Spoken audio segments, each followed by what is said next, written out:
Em primeiro lugar, quero agradecer a vossa participação neste primeiro encontro de escritores lusófonos da Venezuela, o qual é uma iniciativa virtual da Embaixada de Portugal e da Coordenação de Ensino na Venezuela. É para nós muito importante ter uma audiência tão numerosa e empenhada, não apenas dos diversos estados da Venezuela, como ainda de tantos outros países. Gostaria de também agradecer o apoio da Caixa Geral de Depósitos, do Instituto Português da Cultura e do Correio da Venezuela. Esta atividade pretende divulgar a obra de autores de diferentes países e contextos culturais que usam como língua de expressão o português. Desde Malaca, na atual Malásia, passando por Macau, África, Brasil e Portugal. Escritores que estão a homenagear a língua portuguesa nas suas produções, tornando-se assim em verdadeiros promotores da lusofonia no mundo. É interessante constatar que a antiga odisseia dos portugueses pelos 5 continentes, iniciada no século XV, criou um primeiro ensaio do mundo globalizado, onde o idioma português teve um papel preponderante como veículo civilizador em todas as geografias. Hoje em dia, estes países e territórios com os quais Portugal mantém uma relação muito próxima, sólida e fraterna, estão unidos por laços inquebrantáveis em variedíssimas áreas, tais como a cultura e a economia. Na Venezuela, país onde existe uma numerosa comunidade portuguesa, o ensino da nossa língua encontra-se em franca expansão, cada vez com mais escolas e estudantes desejosos de aprender português. Este evento pretende divulgar o valor que o nosso idioma tem na atualidade e, sobretudo, a crescente importância que terá no futuro. Espero que possam desfrutar das entrevistas e intervenções destes autores, as quais irão constituir simultaneamente uma homenagem à lusofonia. Antes de terminar, não posso deixar de expressar a nossa gratidão pelo vosso interesse e empenho no estudo e divulgação da língua portuguesa. Muito obrigado, bem-ajam. Bem-vindo a este primeiro encontro de escritores lusófonos na Venezuela. Este encontro está a ser organizado pela Embaixada de Portugal em Caracas, pelo Camões, Instituto de Cooperação e da Língua, pela Coordenação de Ensino Português na Venezuela e conta com o apoio da Caixa Geral de Depósitos, também do Instituto Português de Cultura, do Correio da Venezuela e da Fundação Coração em Malaca.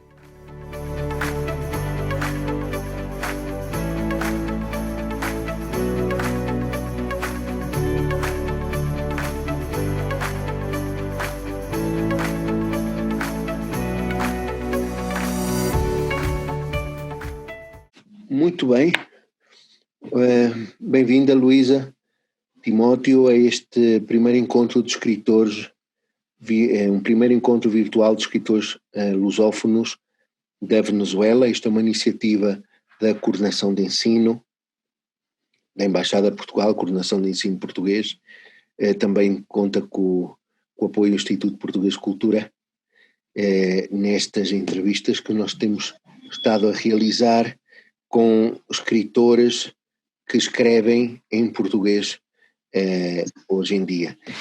Quisemos entrevistar-te pelo teu papel numa fundação que tem um trabalho bastante interessante, que é a Fundação, a organização não governamental Coração em Malaca. Passo-vos a apresentar Luísa Timóteo, possui uma pós-graduação em Direito do Trabalho e da Segurança Social pelo Instituto Superior de Línguas e Administração de Lisboa. Esteve ao serviço da cooperação portuguesa em Timor-Leste entre o ano 2002 e 2005, é membro da Comissão Instaladora da Escola Portuguesa em Dili, chefe da Administração Escolar e Secretaria do Conselho Administrativo, responsável da gestão financeira da cooperação portuguesa na Embaixada Portuguesa em Dili, responsável da contabilidade do Consulado da Embaixada de Portugal, formadora dos recursos humanos afetos aos referidos serviços. Outras atividades que tem exercido, que tem feito: delegada sindical da Função Pública, membro da direção da STAE, mentora da criação da Associação Juvenil do Amial, membro vogal da direção do Centro Cultural e Recreativo do Amial. É autora de várias de edições publicadas para apoio aos concursos dos funcionários de estabelecimentos de ensino. E no ano passado, em junho de 2019, recebeu a medalha de ouro das mãos do secretário de Estado, Dr. José Luís Carneiro, secretário de Estado para as Comunidades Portuguesas, naquele momento. Bem-vinda, Luísa, e obrigado por teres aceito este convite, que tanto nos honra, porque estás à frente de uma instituição, de uma organização bastante importante para a promoção e projeção de Portugal numa determinada região do mundo que é a Ásia, e neste caso a Malásia. E eu gostaria de compartilhar convosco, só que eu tenho que procurar aqui, um PowerPoint sobre Malaca, Coração em Malaca, que é uma associação cultural. Nós podemos ver, muitas pessoas que nos possam estar a ver poderão perguntar-se onde é que fica Malaca. Então aqui, Luísa, Malaca pertence à Malásia. A Malásia é um estado independente da Malásia, portanto tem um governo estadual e que, portanto, foi também ultimamente, em 2008, julho de 2008, considerada um património da humanidade. Nós criamos a nossa associação em 2008, em junho de 2008, e foi a primeira força que tivemos para andar depressa para ver que Malaca tinha sido reconhecido pela Unesco. Isto é muito importante porque a nomeação descreve alguma coisa que os portugueses devem orgulhar e não devem deixar de não saber. É que o depoimento da própria Unesco diz que foi considerada Malaca Património da Humanidade, uma cidade multicultural com o início do século XVI. Este início do século XVI foi a nossa chegada. Portanto, isto mexe connosco. E é aqui que nós não podemos nunca deixar Malaca, porque Malaca é nossa também. Uhum. E perante a Unesco, que espera que se faça algo que está por fazer, que é identificar espólios, é identificar as culturas que ainda hoje permanecem e que faltam ser, no fundo, registadas por quem sabe, e nós já avançamos com um registro importantíssimo que foi a catalogação do Museu do Bairro Português de Malaca, um museu que foi criado pura e simplesmente pelos residentes de Malaca, pelos portugueses de Malaca, sem apoios de ninguém, e que quem entra lá fica completamente fascinado e pergunta como é que é possível haver coisas naquele museu que nunca ninguém passaria a cabeça a encontrar.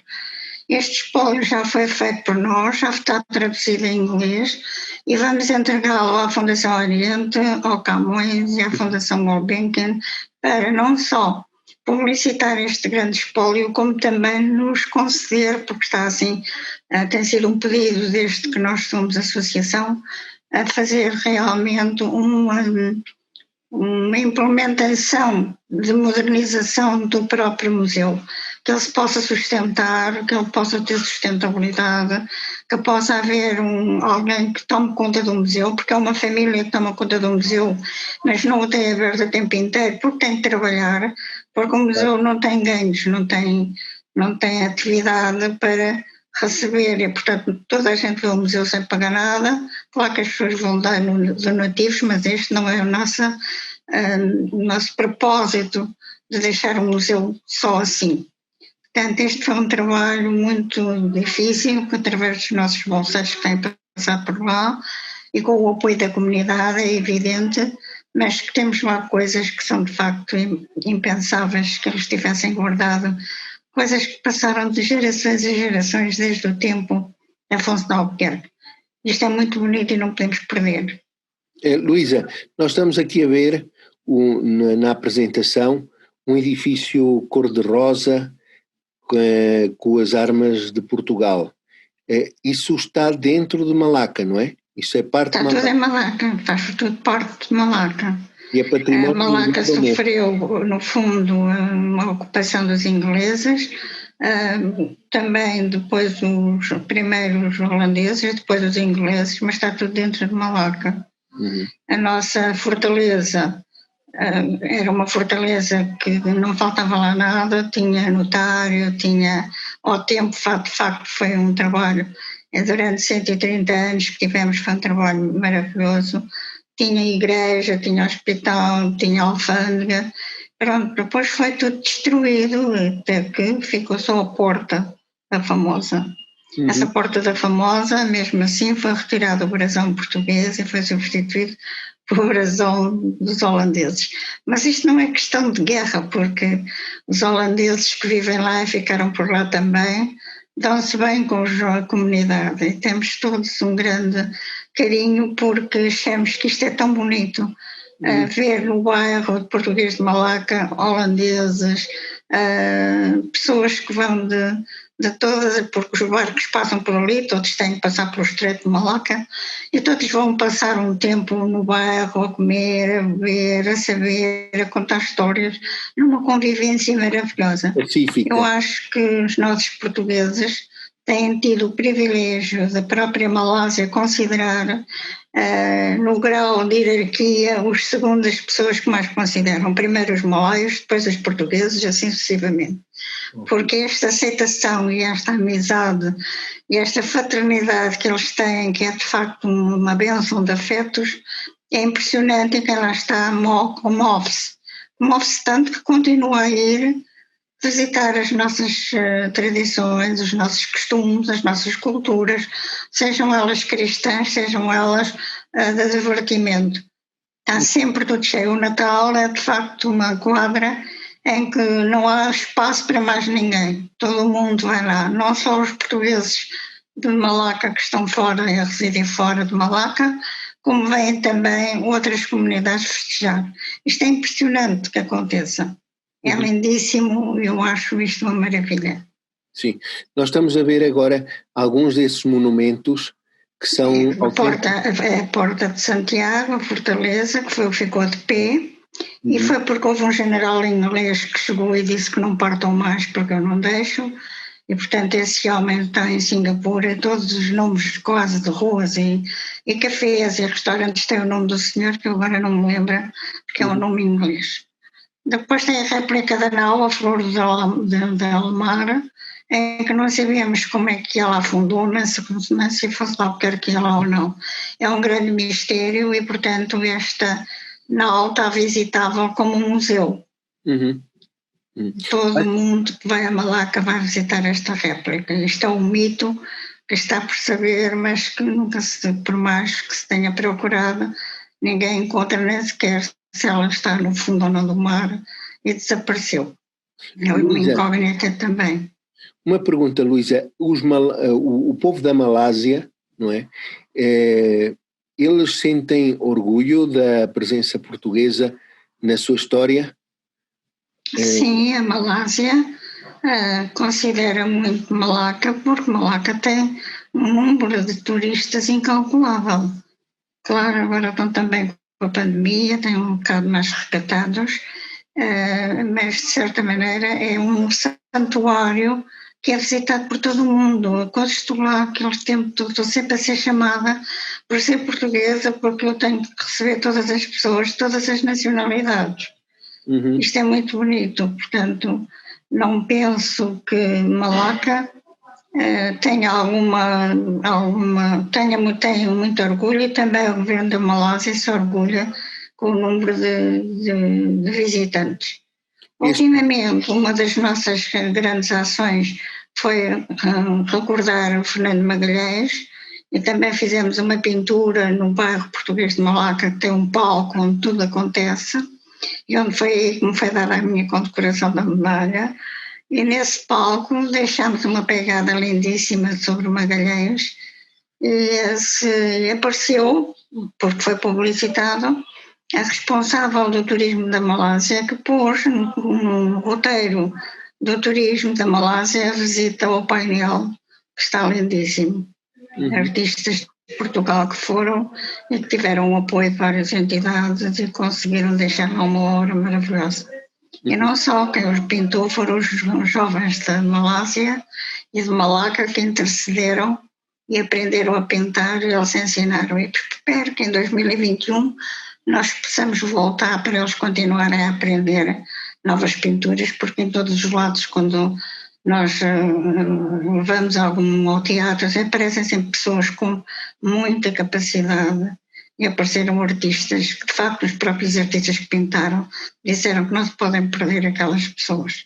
Nós estamos com um grande anseio que estas jovens possam ter, e aqui Portugal pode ajudar e deve, cursos profissionais que eles têm muita necessidade relacionados com o turismo, com a restauração, porque eles aprenderam já a pintar algumas coisas para poderem vender, também termos a preocupação de termos alguns produtos portugueses, que não há lojas de produtos portugueses, e as pessoas perguntam o que é que podem comprar.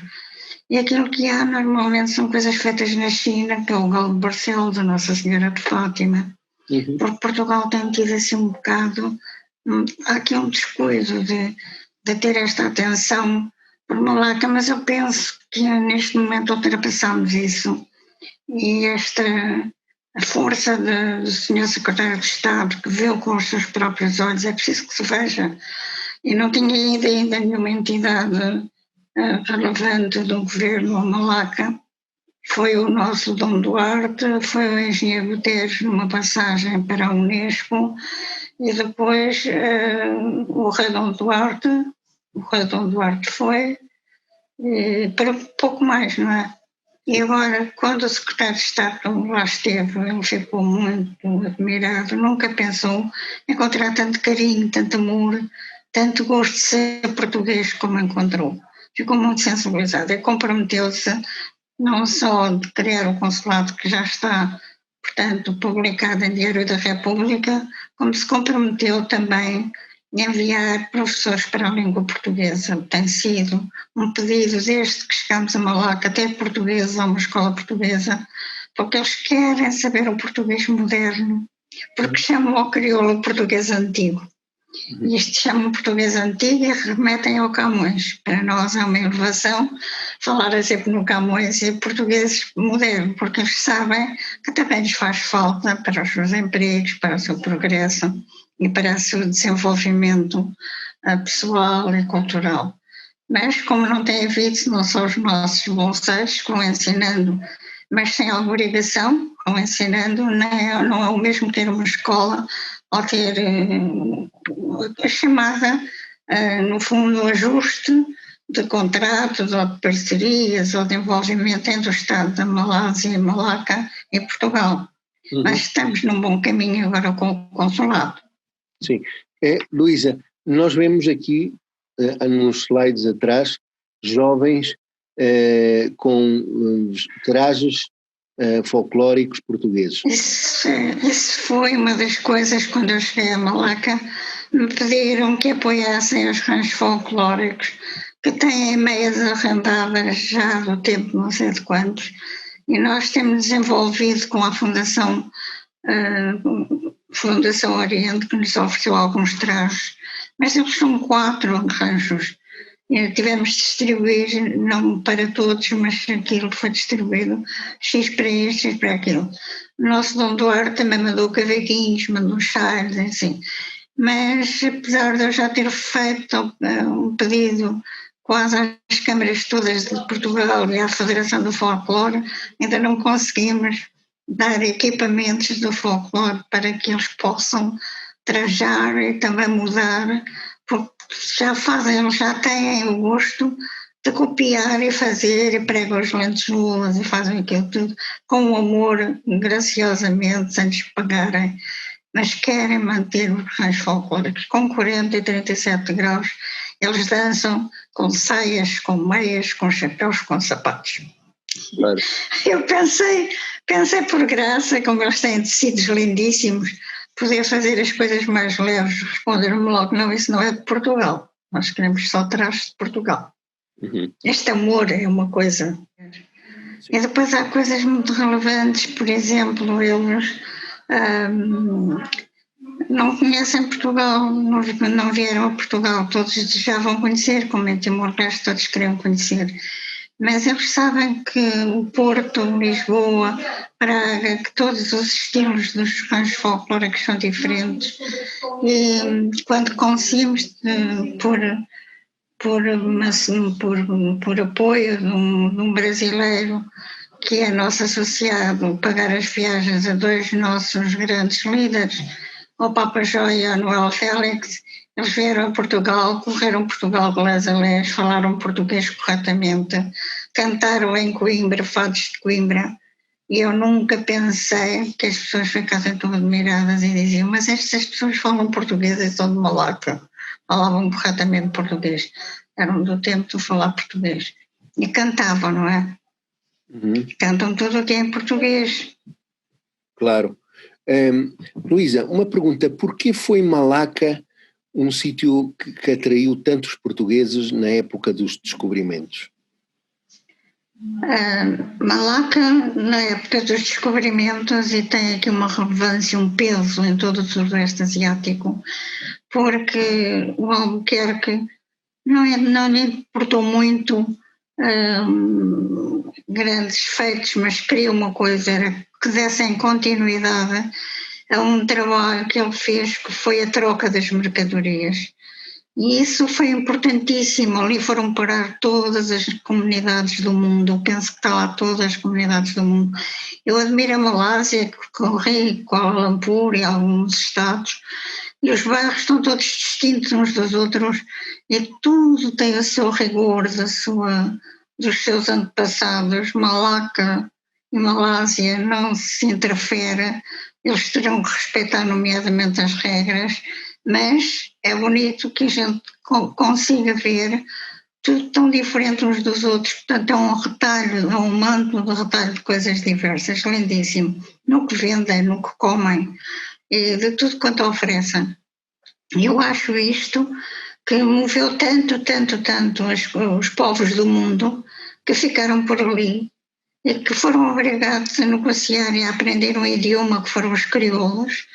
Mas Malaca teve em 130 anos um peso tão grande nesta transação das mercadorias, que foi de facto muito grande, e teve um peso em toda a língua dos crioulos.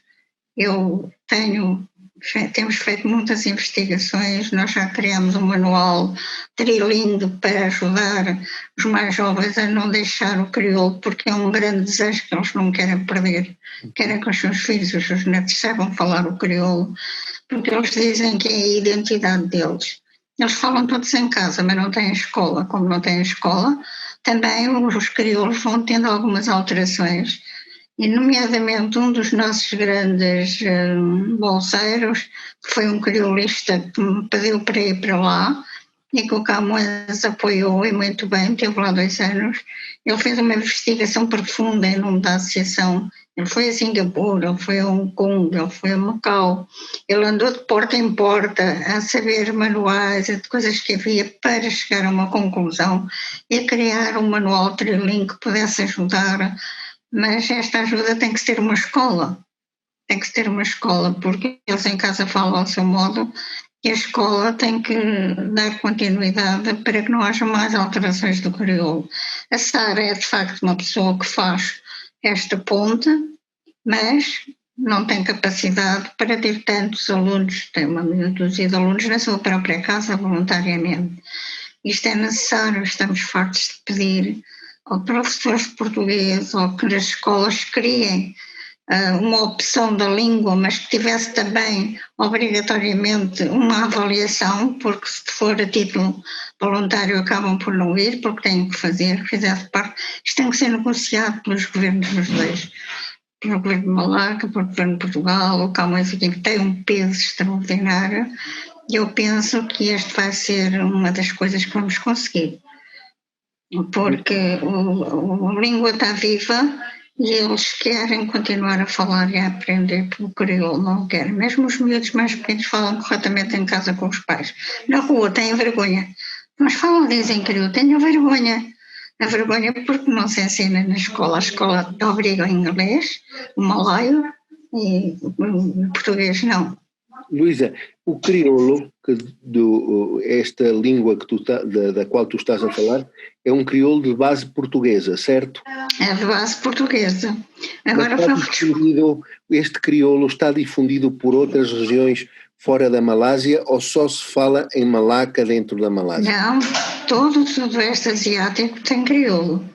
E agora foi redescoberto um grande manual em que vai ser publicado para a Casa da Moeda em Lisboa, em que também fala, e eu tenho isso no site da nossa associação, para chamar a atenção, porque depois dos crioulistas terem lido, dizem que de facto, mais uma vez, os poemas em crioulo português mostram o peso e o valor que teve Malaca à época sobre todos os crioulos. Porque eles aprendiam, mas quando tinham que negociar, que era na Fortaleza, em Malaca, ali se negociava tudo sem alfândega, eles tinham que saber falar, portanto teve um peso muito grande. Isto não é dito por mim, vem escrito mesmo no notícia. Nós publicamos no Jornalinho, que nós temos um jornal que é Povos Cruzados, e no site da associação nós passamos esta imagem e demos esta notícia por causa do valor do crioulo. E eles têm razão, porque é uma identidade que eles não querem perder. E os pescadores falam todos muito bem o crioulo, muito bem. E eu sei que há alguns, já há um rapaz muito novo ainda, que tem 5 filhos, todos eles falam crioulo e português, que ele tem ensinado também. Portanto, não são muitos, mas houve uma altura em que as pessoas ainda estavam vivas e vão morrendo, já morreram várias pessoas que falavam corretamente português, e nós temos tido esta tristeza porque eles também preocupavam-se no próprio prazo de ensinar aos miúdos. E agora o português faz falta também, e é a nossa língua. Sim, dentro desse património que tu falaste, que foi o legado que os portugueses deixaram em Malaca, existe dentro desse património alguma tradição literária, bem seja em português ou em crioulo de base portuguesa? Culinária? Não, literária, uma tradição literária. É assim, essa parte da identidade, ou seja, a língua, não era escrita. E como não era escrita, eles têm muitas, porque houve sempre pessoas mais cultas, como o Patrick da Silva, que ainda o conheci, como o Gerry Fernandes, que ainda o conheci, várias pessoas que escreveram crioulo de uma forma praticamente a gente lê e percebe tudo, portanto muito semelhante ao português. E também há escritos portugueses que eles guardam religiosamente em casa, e que numa biblioteca que nós tentamos juntar, que se chama a Casa Luso, e queremos juntar que todos estes documentos, e precisamos de uma concordância que eles possam não deixar ficar por morte e depois se possa extraviar, ou como eu já vi pessoas a tentar, já vi dois indivíduos que eram de origem alemã querer comprar os livros e davam uma fortuna pelos livros. Eu creio que isto temos que também ajudar, que eles percebam que têm que os juntar, mas este juntar obedece a que eles tenham uma compensação. Porque eles sabem, se os venderem um estranho, recebem dinheiro, porque eles não são ricos, têm necessidades. Porque eles estão num território que é um bairro esse que tem como estrutura governativa o chamado painel do regedor que não tem a ver com a estrutura do governo da Malásia, nem de Malaca, e, portanto, eles sabem que não contribuem muito para o Estado, o Estado também não lhes contribui para eles. Eles vivem das festas, vivem do que vendem, do que comem e do que pescam, agora com uma pesca muito deficiente, porque fizeram uma grande ilha paradisíaca no meio do estreito e têm estado a levar várias camadas de pedra e de tudo quanto possas imaginar, E depois aquilo que eles pescavam muito numa água muito límpida, agora está toda poluída, e eles perderam a capacidade de poder entrar para o mar dentro e pescar. O que é que eles têm que fazer? Há 2 ou 3 pescadores que já têm um barco e têm que fazer a comprar pessoas dos donos dos barcos. Portanto, cada vez ganham menos. Eu trouxe abaixo assinados de todos os pescadores para pedir ao governo, nomeadamente entreguei no Ministério do Mar, que pudessem auxiliar com barcos que às vezes já nem sequer são usados cá em Portugal e que poderiam fazer chegar para eles poderem ir um bocadinho mais longe para pescar. Eu tenho muita consideração por estes pescadores porque nós deixamos lá este ofício. Isto foi nós que ensinámos a pescar. Como ensinámos depois a cozinhar os peixes, a fazer caldeirada, a fazer um bacalhau à brás, isso tudo e que eles mantêm. Portanto, esta gastronomia também é outro valor que nós temos que juntar como um todo. Eu vejo a língua, junto às tradições, aos costumes, à gastronomia, à religião cristã, aos afetos, um património material de uma grandeza inexplicável. Uhum. Porque até a própria comida, eles dizem, isto é português. Pode ser feito com outro bacalhau, às vezes é feito com galinha, porque não há lá bacalhau. Eu, quando chega, diz, traz bacalhau. Não, o bacalhau não chega lá. E, entretanto, fazem com galinha. Mas isto é português. E, de facto, se fores comer, há outros bares que não sei dizer lá, que a comida não tem o sabor que tem aquela. Uhum. Eles têm esta. E nós também já temos um grupo, começámos a nomear vários embaixadores, chefes de cozinha, embaixadores da Costa de Maloca. Temos um grupo que já tem feito muito trabalho sobre o levantamento da comida portuguesa em Malaca e na Ásia, que são de origens nossas. Isto é muito bonito, portanto também temos que olhar por isto, porque a comida, eu vou aprender com avós, querem que eu lhes ensine a fazer isto e aquilo. Depois tenho 2 coisas, não tenho vinho branco para temperar, não tenho limão para temperar, não tenho vinagre, não tenho azeite. Isto é muito triste, por isso também vamos é porque a Tailândia já tem os produtos todos portugueses, quem manda para lá também depressa manda para Malaca. Claro. Luísa, há bocado falaste na Sara Santa Maria. Quem é a Sara? Se puderes falar A Sara é uma líder de um grupo folclórico dos mais pequeninos.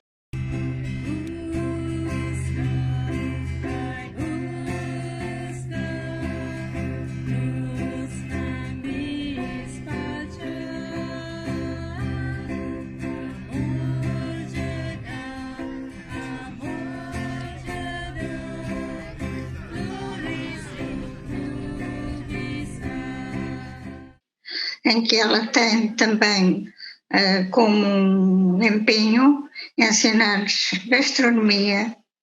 É engraçado porque ela faz chás, ensina a fazer os chás que nós também comemos, o pão. Ela faz uma comida extraordinária. Pensas que estás a comer em Portugal. Além disso, ela canta também e dança num rancho folclórico. E depois é líder também natural de cultura, por obediência ou por amor a seu pai, de que ela está sempre a enfocar.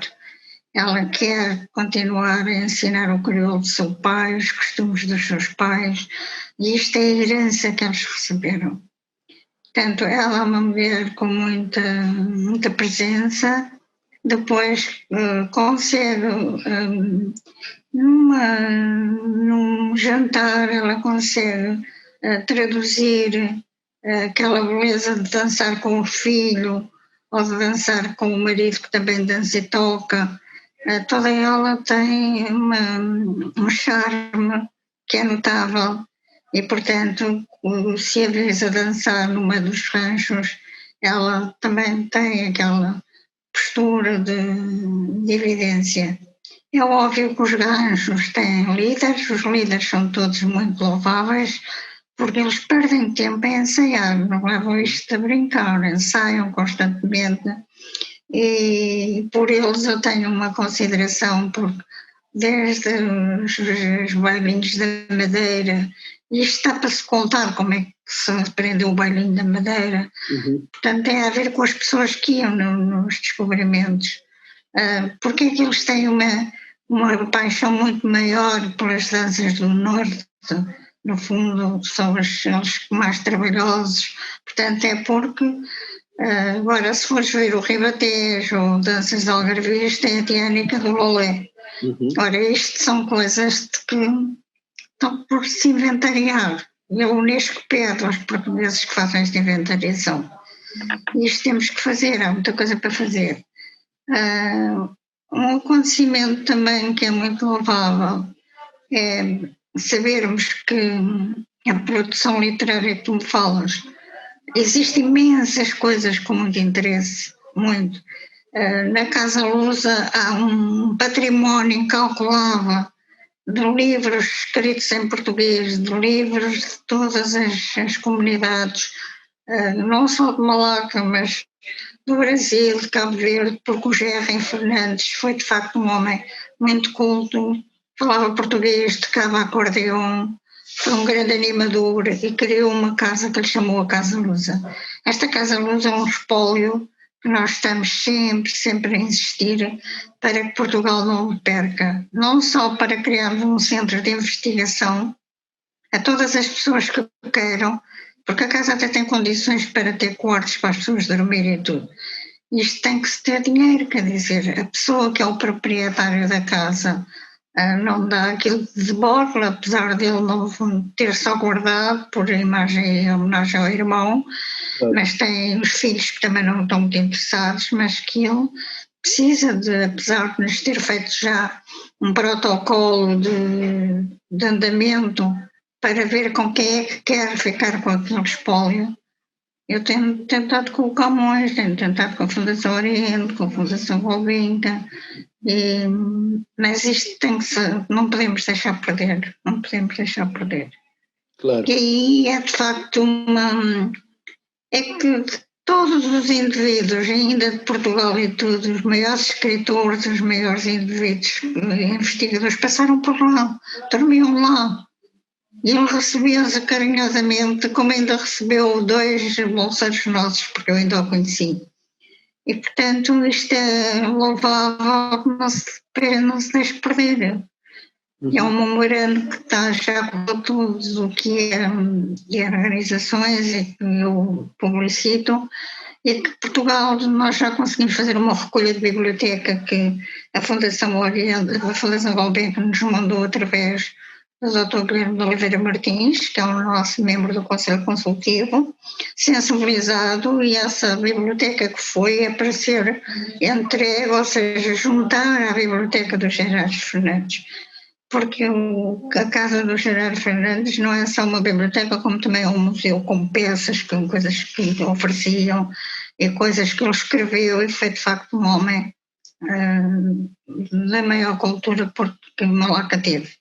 Ele, o Patrick da Silva, o Sr. Pedro Fernandes, que já foram morrendo, não é? Já foram morrendo. Mas estão todos vivos conosco. E esta homenagem que eu constantemente lhes faço, acho que é uma produção literária que está ali. É que muitas coisas estão escritas em português, muitos livros em português. Eu tirei fotografias das capas de algum só para mostrar à Biblioteca Nacional de Portugal, que para também podermos ter alguém já conceituado, veio numa chamada bolsa de 90 dias, pagas pela Fundação Oriente, e esteve na Biblioteca Nacional a tirar o curso de biblioteca, museu, e aprendeu a fazer, mas que chegou e, portanto, não tem ocupação. Porque é preciso que também alguém diga: vais trabalhar e tens que receber um ordenado daquilo que vais fazer.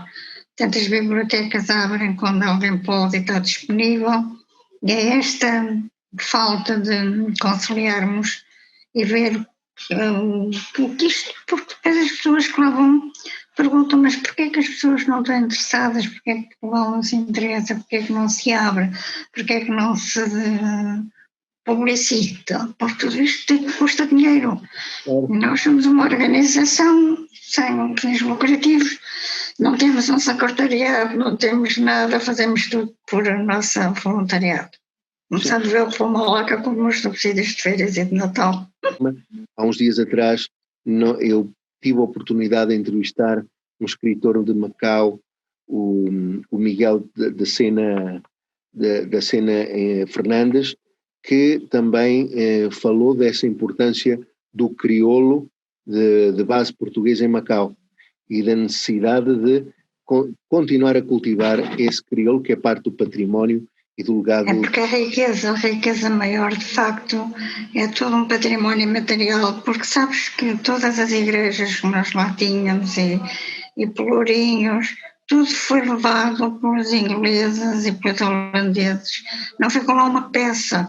E nós tivemos lá o padre Pintado, Fred Espada-Cinta, que ainda negociou com o governo da Malásia, em que podia-se fazer réplicas, e com o governo de Portugal réplicas, para que pelo menos ficassem, não ia tirar os originais, estão sobretudo na Ilha das Flores, mas que se fizessem réplicas, e Portugal não respondeu, e Malásia não respondeu. E portanto não temos réplicas nenhumas daquilo que há, são santos que se vão levando agora, que eles pedem, que quem lá vai de visita leva uma Nossa Senhora de Fátima, leva um Cristo, mas a religião para eles é de facto a cristã. Essencial e que os une inteiramente. Agora querem aprender os cânticos todos em português, nós já fizemos algumas traduções e pronto, há muita coisa para fazer, mas temos de sermos muito ao melhor, como diz o nosso grande associado e também membro do nosso Conselho Consultivo, o nosso amigo Adriano Moreira, todos somos poucos para construirmos mais. Uma pergunta, Luísa, quais são os projetos, os objetivos agora e os projetos que vocês têm para o futuro nesta fundação, nesta organização não governamental na qual tu estás à frente, conhecida como Coração em Malaca? Nós apresentamos já a todos os governos, todas as entidades já têm um projeto de criação de cursos profissionais através das universidades, porque os moços não têm muitas habilitações, eles têm praticamente o ensino básico e para virem para cá não é fácil, como têm vindo outros meninos de Timor, assim, porque vêm já para estudar em cursos superiores. E eles precisam muito de aprender coisas técnicas, os moços têm habilidade e nós temos esta esperança e já apresentamos o projeto esse que seria, como eu acabo naquele pequenino filme, com o Hotel Lisboa, em que cada vez que eu lá vou, o Hotel Lisboa não está sempre sem ninguém. E uma das coisas que eles nos pedem é que não queriam que aquilo passasse por outras mãos sem ser de portugueses. Aquele hotel é tão espetacular, é tão bom, que daria para fazer a escola, que daria para ter casas para se vender produtos portugueses, que se podiam fazer lojas para se vender artesanato, que elas também querem aprender. E eu acho que aquele hotel agora está o grupo estando interessado. Vamos ver se a gente consegue. O ICEP também está interessado e vamos ver se nós conseguimos ter ali aquele espaço que é lindíssimo no meio do bairro, que tu não sei se reparaste no fim, que eu até estou lá com Santa Maria. Santa Maria é um grande líder também de Malaca. E também tem feito e tem sido ele o promotor das conferências. Já fizemos 2 conferências impensável em Malaca, com todas as comunidades da Ásia. E assistir a estas conferências é nós pensarmos como os afetos são tão grandes e como o mundo seria melhor se todos fôssemos assim. Uma maravilha. Sim. Luísa, uma última pergunta. Qual é a tua opinião sobre o futuro da lusofonia na Ásia e no mundo? Do mundo? Na Ásia, primeiramente. Tu que és conhecedora da Ásia e do poder que teve a língua portuguesa, hoje em dia estás a testemunhar todo esse voltar a tomar em consideração esse passado que os portugueses deixaram na Ásia. Que opinião pessoal tens sobre o futuro da lusofonia? Eu acho que a Ásia é uma grande potência em todas as regiões. Vejo ali potências muito grandes, tal como o Japão, que tem sempre uma grande consideração e um grande amor também por Portugal, a China, a Índia, que chora por nós e gostaria que todos lá tivéssemos ainda. Temos também Macau. Macau é uma irmandade. As pessoas quando vão a Macau, que teve uma ligação sempre muito com Malaca, tanto que os missionários estavam um tempo em Malaca, depois estavam um tempo em Timor, depois estavam um tempo na Índia.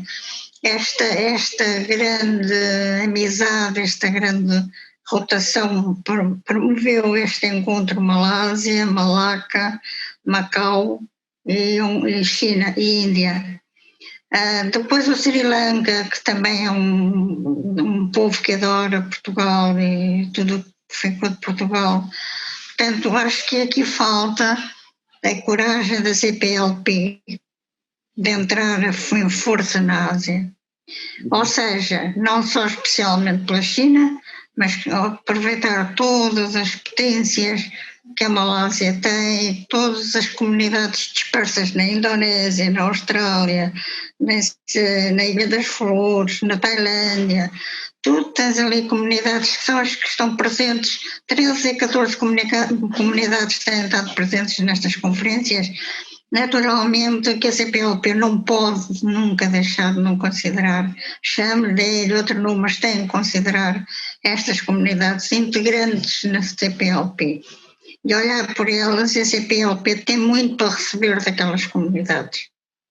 Quando tu falas destas comunidades, falas de comunidades lusodescendentes espalhadas por aquela região toda.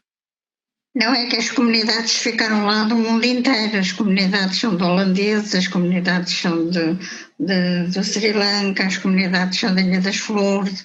Há comunidades que estão a viver e que mandam e-mails dizendo ainda bem que temos uma pessoa a trabalhar de Malaca, uma associação do Brasil, eu sou de Malaca, estou no Brasil, sou dos Estados Unidos da América. Isto é muito bonito. Ainda quando a Sara agora também foi publicitada a ser a nossa representante cultural, ela recebeu dos Estados Unidos da América parabéns, porque estavam lá pessoas de Malaca. Uhum. Isto é muito importante conhecer e não se tem feito este levantamento, porque são tantas as pessoas que estão dispersas, mas que são descendentes de Malaca, que se pensa que são cerca de 18 mil a 20 mil pessoas dispersas. O bairro tem cerca de 1000, mas são muitos mais, e estes muitos mais vão sempre às festas de Malaca, ao São João, ao São Pedro, ao Entrudo, ao Carnaval, que é o Entrudo, ao Natal e à Páscoa, que é vivida exatamente como nós vivemos. Uhum. Nas mesmas datas. Estas pessoas... A Malásia respeita também estas datas. Estas pessoas que tu falas são pessoas que sentem Portugal e a ligação com Portugal. Sim, sim, até porque nós na Indonésia e na própria Malásia temos montes de jovens e já algumas universidades a pedir que se ensine e que se faça um levantamento da descendência de alguns jovens que pensam que também têm na sua ascendência portugueses. E estão a tentar ensinar o português. Nós temos uma malasiana que teve cá a tirar um curso de português e que vai para cá, que eu conheço, que é muito interessante, fala português, e muitas delas que vieram falar português. Ela agora criou um plano, um projeto com um colega dela português que está na Indonésia, também na parte cultural. Estão a fazer um projeto e ela, a pedido de um diretor de uma universidade da Malásia, está a dar aulas sempre com 28, 30 alunos. Eles querem aprender português e estão interessados em saber da sua descendência. Isto atinge a Indonésia também, é muito bonito. Sim, e também não podemos esquecer que existe ali um país ao lado, que é Timor-Leste, que é um país de língua portuguesa. Agora, Timor, que eu conheço perfeitamente, com tanto entusiasmo, com tantas coisas por Timor, não vejo Timor ter o progresso que já devia ter. Não me perguntes porquê, mas eu acho que as pessoas estão muito pobres ainda nos distritos E não se tem feito muito para que eles saiam dessa própria miséria, o que é transtornante, não é? E nos dá, para mim, tenho um desgosto profundo, porque quando eu saí de Timor achei que estava tudo em ascendência, estava tudo bem, e agora eles telefonam-me, escrevem-me e dizem: mãe, nós estamos piores, estávamos em Dili e agora já fomos parar os distritos para não morrer de fome. Isto dizem. E eu não sei porque acho que Timor, na Ásia, tem tido tantos apoios e tem tido tantas oportunidades de ter um crescimento a nível humano e cultural. E vejo eles virem para cá e já não voltam, quer dizer, os miúdos todos que vêm para cá, eu encontro-os e digo: então já estás médica, agora vais ajudar o teu país? Não, já me casei e fico cá. Esta não é a solução. Esta não é a solução. Claro. E este não mexe em dinheiro, nós oferecemos, mas há que haver pelo menos o espírito de dizer: vais, mas tens que regressar ao teu país para ajudar. Portanto, os que podem fogem. Claro. As coisas não andam assim. Tá bom. Luísa, olha, foi um prazer ter-te aqui. Obrigada eu por ter esta oportunidade de desabafar também. E pronto, e nós vamos continuando sempre ao lado desta grande comunidade e todas as comunidades, fazendo o que prometemos e aquilo que eles querem que seja feito, porque essencialmente nós temos que ir ao encontro também de evoluir e de lhes dar mais, mas sempre com o respeito pelas coisas que eles acham primeiro essenciais. E essenciais são as danças, que não querem deixar nunca de dançar, é saber o português e que nunca mais vem a escola portuguesa, que eles tiveram escolas portuguesas no tempo dos nossos missionários, tiveram colégios. E, portanto, aprenderam, não é? E agora vê-se, sem essa hipótese, é mau para a língua portuguesa que nós tanto temos levado ao mundo. Olha, desejo o melhor para ti, para o teu projeto. E também para ti, na Venezuela também.